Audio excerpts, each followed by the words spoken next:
नमस्कार।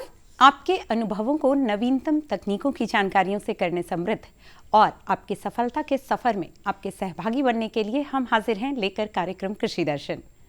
इस कार्यक्रम में हम हमेशा की तरह बातें करेंगे आपके ही सफल साथी के सफलता की कहानी की, जानेंगे नवीनतम तकनीकों के बारे में, करेंगे अपने विशेषज्ञ से बातें और होंगी बाकी की जानकारियां भी।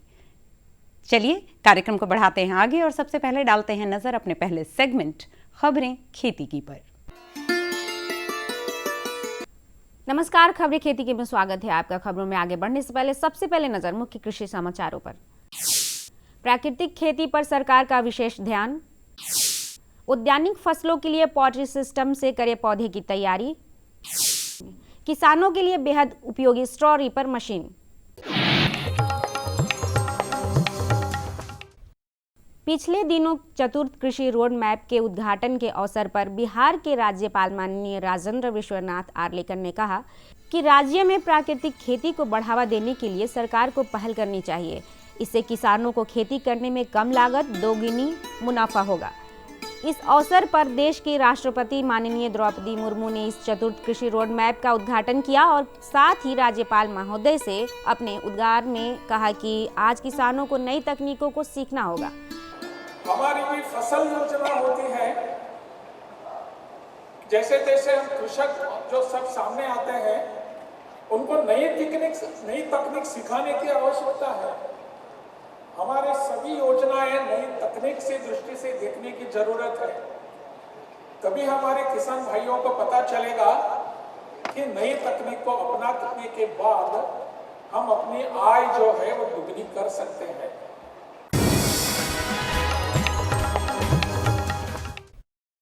पशुपालक भाई बहनों, अब ठंड का मौसम आ रहा है। ऐसे में आपको अपने पशुओं की देखभाल विशेष करनी होगी। पशुओं की खानपान में थोड़ी गुड़ की मात्रा बढ़ा देनी है। साथ ही मिनरल मिक्सर भी पशुओं को देना चाहिए, जिससे उनके शरीर का तापक्रम बरकरार रहेगा।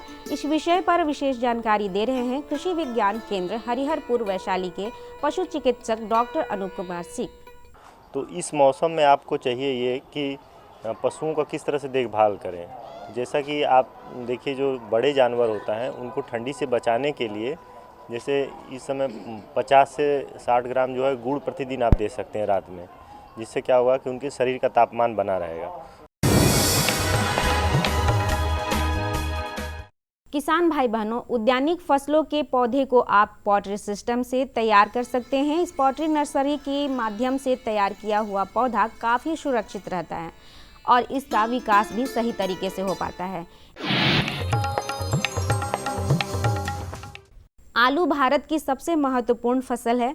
देश के लगभग सभी क्षेत्रों में इसकी खेती की जाती है, मगर इसकी खेती में उन्नत या संकर किस्म का सही चुनाव करना एक महत्वपूर्ण विषय है, क्योंकि इस फसल की पूरी उपज निर्भर करती है कुफरी अलंकार, कुफरी पुखराज, कुफरी चंद्रमुखी, कुफरी अशोका, कुफरी जवाहर JS222, 4486E, कुफरी सतुलज और कुफरी अशोक PJ 376 आदि इसकी कुछ प्रमुख किस्में हैं। आलू दुनिया में सबसे ज़्यादा लोकप्रिय और सबसे ज़्यादा प्रयोग की जाने वाली सब्जी है। आलू पूरी दुनिया में उगाया जाता है, लेकिन इसका मूल स्थान दक्षिण अमेरिका है। भारत में 16वीं शताब्दी के आसपास पुर्तगालियों द्वारा लाया गया। आलू पौष्टिक तत्वों से भरपूर होता है। इसका मुख्य पौष्टिक तत्व स्टार्च होता है। इसमें कुछ मात्रा उच्च जैविक मान वाले प्रोटीन की ही होती है। आलू क्षारीय होता है, इसलिए शरीर में क्षारों की मात्रा बढ़ाने या उसे बरकरार रखने में बहुत सहायक होता है। यह शरीर में एसिडोसिस भी नहीं होने देता है।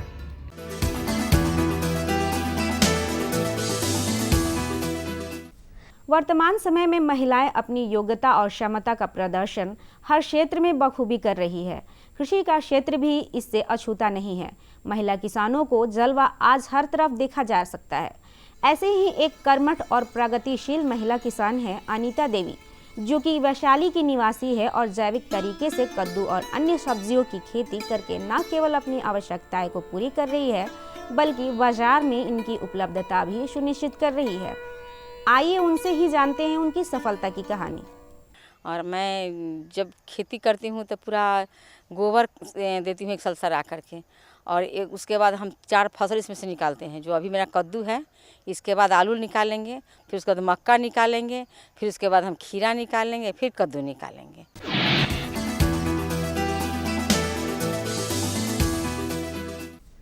किसान भाई बहनों, फसल अवशेषों को काटने के लिए बाजार में कई कृषि उपकरण उपलब्ध है। स्ट्रॉ रीपर फसल अवशेषों को काटने में सबसे ज़्यादा प्रभावशाली कृषि उपकरण है। यह कृषि यंत्र एक साथ 3 तरह के काम कर सकता है। इसमें काटना, थ्रेशिंग करना और पुआल साफ करना या भूसा बनाना शामिल है। इसका ट्रैक्टरों के साथ प्रयोग किया जाता है तो यह शानदार काम करता है और ईंधन की खपत भी कम होती है। अब जानते हैं क्या है आज का मंडी भाव। आइए अब चलते हैं बाजार समिति सब्जी मंडी पटना, जहां जानेंगे आलू और प्याज के ताज़ा भाव। लाल आलू 1600 रुपये प्रति क्विंटल, सफ़ेद आलू 1400 रुपये प्रति क्विंटल, नासिक प्याज 4000 रुपये प्रति क्विंटल। अब समय है मौसम पूर्वानुमान का। मौसम विभाग से प्राप्त जानकारी के अनुसार कल राजधानी पटना का अधिकतम तापमान 30 डिग्री सेल्सियस एवं न्यूनतम तापमान 21 डिग्री सेल्सियस रहने की संभावना है। अरे भाई रामेश्वर, क्या बात है? बड़े परेशान दिख रहे हो। सोच रहा था कि अभी तो हाथ पांव चल रहे हैं तो खेती कर पा रहा हूँ, कल को जब इनमें ताकत नहीं रहेगी गुजारा कैसे होगा? पेंशन से। पेंशन? हाँ, और वो भी हम जैसे किसानों के लिए। अब हम जैसे छोटे किसान भी 60 साल के होने पर 3000 रुपए मासिक पेंशन पा सकते हैं। सच में? हाँ, चलो मैं तुम्हें दिखाता हूँ। 18 से 40 वर्ष की आयु के लघु और सीमांत किसान इस स्वैच्छिक और अंशदायी पेंशन योजना में 55 रुपए से 200 रुपए की मासिक किस्त देकर प्रवेश कर सकते हैं। भारत सरकार भी हर महीने किसान के बराबर किस्त का योगदान करेगी। कभी नहीं सोचा था कि हम जैसे किसानों की भी पेंशन का सपना कभी सच होगा। प्रधानमंत्री किसान मान धन योजना, अन्नदाता के परिश्रम को संबल, पेंशन से सुरक्षित उनका कर। नजदीकी जन सेवा केंद्र जाकर इस योजना से जुड़ें। खबरें खेती की में अभी आप रूबरू हो रहे थे मौसम के मिजाज से। ली आपने जानकारी मंडी के भाव की, जाना आपने अपने ही एक सफल साथी के सफलता के राज को भी, और हमारी ये कोशिश होगी कि आगे की कुछ कड़ियों में आपकी सफलता की कहानी हम आपके अन्य साथियों तक पहुंचा सकें। कार्यक्रम को बढ़ाते हैं आगे, जहां अपने विशेषज्ञ से जानकारी लेने की अब बारी है हमारी। बात करेंगे फलों और सब्जियों के परिरक्षण के विषय में इस भेंटवार्ता के जरिए अपने विशेषज्ञ से। नमस्कार दर्शकों, हमारा देश भारत फल एवं सब्जियों के उत्पादन में द्वितीय स्थान पे है, परंतु कई कारणों से हमारे यहाँ फल और सब्जी नष्ट हो जाते हैं, जिनमें कि एक कारण है फल सब्जी परिरक्षण। और इस प्रकार हम लोग क्या होता है कि सारी सब्जियों और फलों का उपयोग करने से वंचित रह जाते हैं। इसी से संबंधित आज हमने विषय रखा है फल सब्जी परिरक्षण, और इस पर बातचीत करने के लिए हमने आमंत्रित किया है डॉक्टर कुमारी शारदा जी को, जो कि प्रधान एवं वरीय वैज्ञानिक कटिहार से हैं। मैडम, आपका बहुत स्वागत है हमारे इस कार्यक्रम में। मैडम, जैसा कि आज का हमारा विषय है फल सब्जी परिरक्षण, तो ये फल सब्जी परिरक्षण क्या है, ये हमारे दर्शकों को आप बताएंगे। फल सब्जी परिरक्षण वो विज्ञान है जिसमें हम फल सब्जियों को कुछ समय तक के लिए सुरक्षित रखते हैं, और इसमें हम कई तकनीक अपनाते हैं। ये 2 सिद्धांतों पर आधारित होता है, जिसमें जो फल सब्जियां हैं वो फफूंद के द्वारा, जीवाणु के द्वारा या खमीरीकरण के द्वारा खराब हो जाती हैं।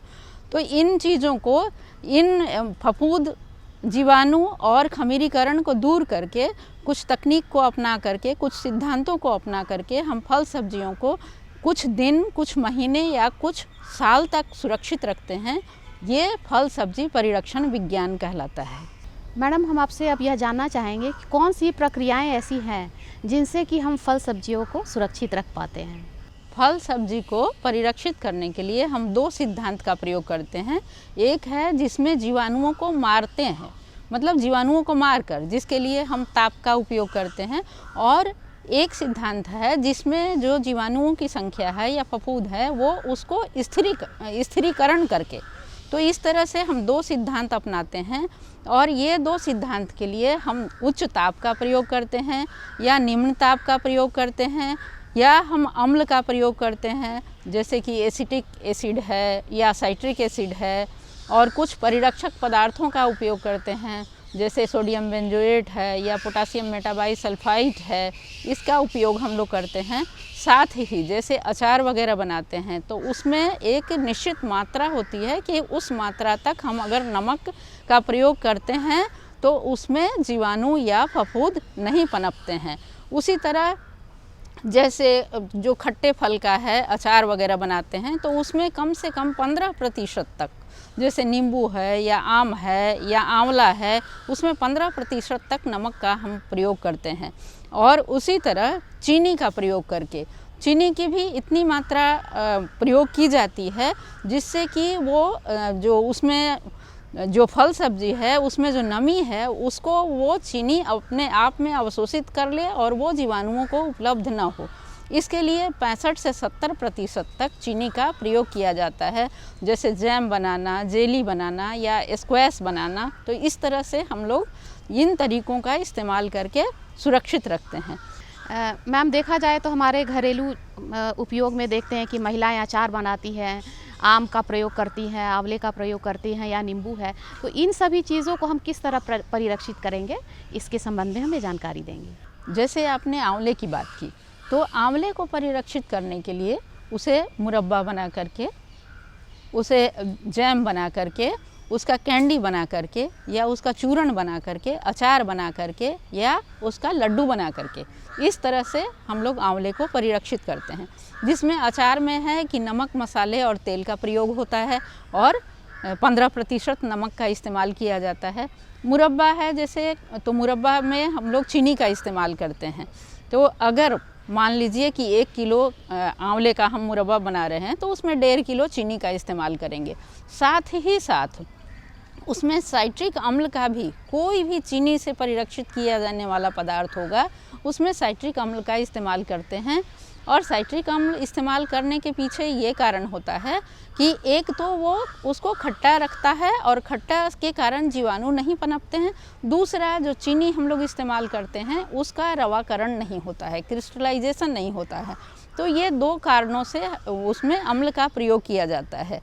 अब जैसे मुरब्बा है तो मुरब्बा को चीनी डाल करके और उसको उसमें साइट्रिक एसिड का इस्तेमाल करके, और आंवले को पहले उसमें, चूँकि आंवला टेबल पर्पस में इसलिए इस्तेमाल नहीं होता है कि उसमें कसैलापन होता है, तो आंवले का कसैलापन दूर करने के लिए उसमें फिटकरी या जो कॉमर्शियल लेवल पे करते हैं, जो व्यापारिक स्तर पे करते हैं, वो कभी कभी नमक का भी इस्तेमाल करते हैं या चूने के पानी का इस्तेमाल करते हैं। उससे उसका जो कसैलापन है उसको दूर कर देते हैं। दूर करने के बाद उसको एक ब्लांचिंग करते हैं। ब्लांचिंग ये क्रिया होती है कि उसके अंदर जो एंजाइम होता है वो एंजाइम निष्क्रिय हो जाए।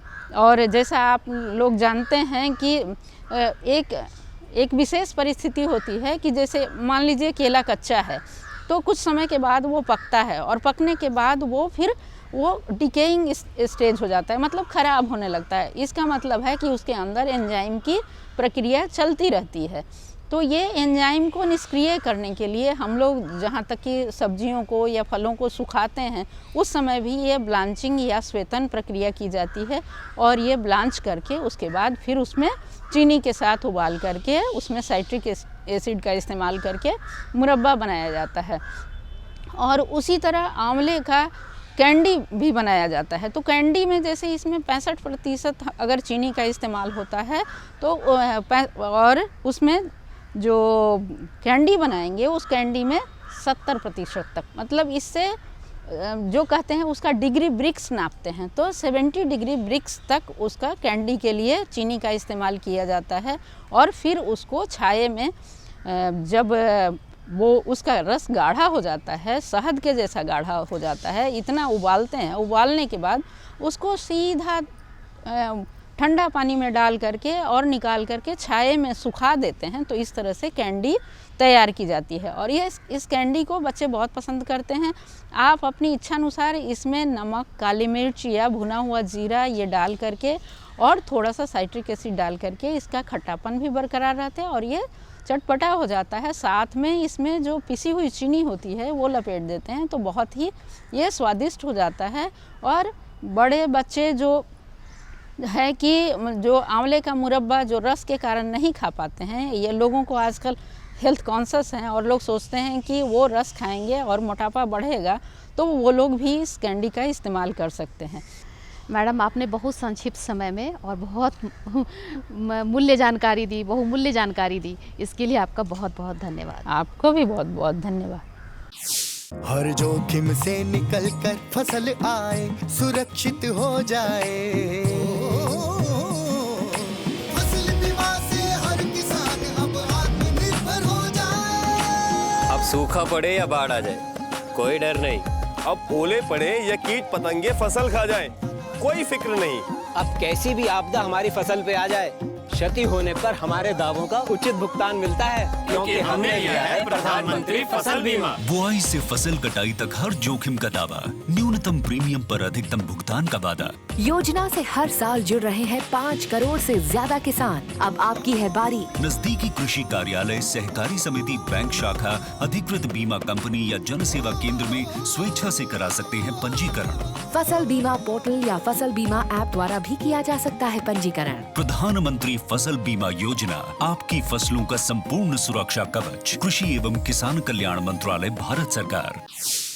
यंत्रों के प्रयोग से कई बार हमारा काम न केवल सरल हो जाता है बल्कि समय भी बचाता है। तो आधुनिक यंत्रों का कृषि में कैसे करें प्रयोग, इस बारे में आइए अब जानते हैं अपने विशेषज्ञ से इस साक्षात्कार में। किसान बंधुओं नमस्कार। आज आप खेती में कई तरह की चुनौतियों का सामना करते हुए खेती को आगे बढ़ा रहे हैं या खेती कर रहे हैं। इनमें से प्रमुख है जैसे कि मज़दूरों का अभाव, मज़दूरों का ना मिलना, खेती में लागत का बढ़ जाना, साथ ही एक फसल से दूसरे फसल के बीच आपको कम समय मिलता है। इन तमाम चुनौतियों का समाधान ये है कि आप ज़्यादा से ज़्यादा कृषि यंत्रों का प्रयोग करें।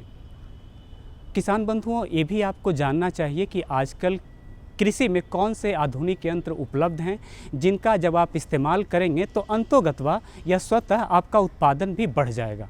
तो आज के कृषि दर्शन कार्यक्रम में इसी बात की हम चर्चा करेंगे। तो आपको बताते चलते हैं कि आज का विषय क्या है। आज का हमारा विषय है आधुनिक यंत्रों का कृषि में प्रयोग। इस विषय पर विस्तार से जानकारी देने के लिए आज हमारे साथ हैं कृषि विज्ञान केंद्र सिवान की वरीय वैज्ञानिक तथा प्रधान डॉक्टर अनुराधा रंजन कुमारी।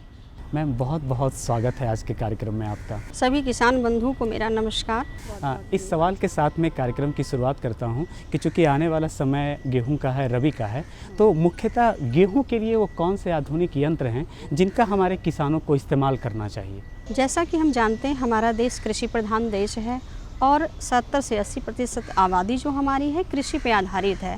तो आजकल क्या हो रहा है, सभी कह रहे हैं कि हमारा कृषि में लोगों का झुकाव घटता जा रहा है और दूसरे उद्योग में बढ़ता जा रहा है। तो चूँकि कृषि में आज ये हो गया है काफ़ी हमारा लागत बढ़ते जा रहा है, इससे किसानों मुंह मोड़ रहे हैं। तो हम कैसे कृषि की लागत करते हैं, तो आधुनिक कृषि की बात करते हैं कि जिस तरह से देख रहे हैं हमारे देश की आबादी लगातार बढ़ती जा रही है और किसानों के पास जो कृषि योग्य ज़मीन है, कल्टीवेटेड एरिया है, वो घटते जा रहा है। तो इसमें हमें ज़रूरत है आधुनिक कृषि यंत्रों का प्रयोग, समेकित कृषि प्रबंधन, समेकित पोषक तत्व प्रबंधन, ये सभी को समावेश करके हम अच्छी कृषि, आधुनिक कृषि को अपनाकर अपनी आमदनी को कम कर सकते हैं। क्योंकि हम देखते हैं कि एक फसल की कटाई होती है और दूसरी फसल की जो बुआई होती है उसमें बहुत कम समय मिलता है और किसानों को एक ही समय बहुत ज़्यादा तैयारी करना पड़ता है। तो उस समय क्या होता है, जब हम यंत्रों का प्रयोग करते हैं तो हमारा जो कृषि की कटाई होता है और बुआई का समय बहुत कम होता है। बहुत सारे ऐसे हमारे यंत्र हैं जिसका प्रयोग करके हम उसमें लागत को कम कर सकते हैं, समय को बचा सकते हैं और श्रम को बचा सकते हैं। आजकल सबसे ज़्यादा होता है हमारा लेबर कॉस्ट बढ़ता है। जब हम कृषि यंत्र का प्रयोग करते हैं, किसान भाई आप समझ सकते हैं कि कृषि यंत्र का जब प्रयोग करते हैं तो आपको बहुत कम समय में ज़्यादा एरिया की बुआई हो जाती है। कृषि यंत्र को प्रयोग हम बुआई से लेकर उसकी कटाई तक करते हैं, जिससे बहुत ज़्यादा हमारा लेबर कॉस्ट की बचत होती है। खासकर अभी जो रबी फसल स्टार्ट होने वाला है तो सभी किसान बंधु को अवगत कराएंगे कि रबी फसलों के लिए हमारे बहुत सारे कृषि यंत्र हैं जिसका प्रयोग कर आप आमदनी भी बचा सकते हैं और अपनी लागत जो लगता है उस पर कंट्रोल कर सकते हैं। तो सबसे पहला यंत्र की हम बात करेंगे। सबसे पहला यंत्र है, अभी गेहूं की बुआई शुरू होने वाली है, धान की कटाई हो रही है।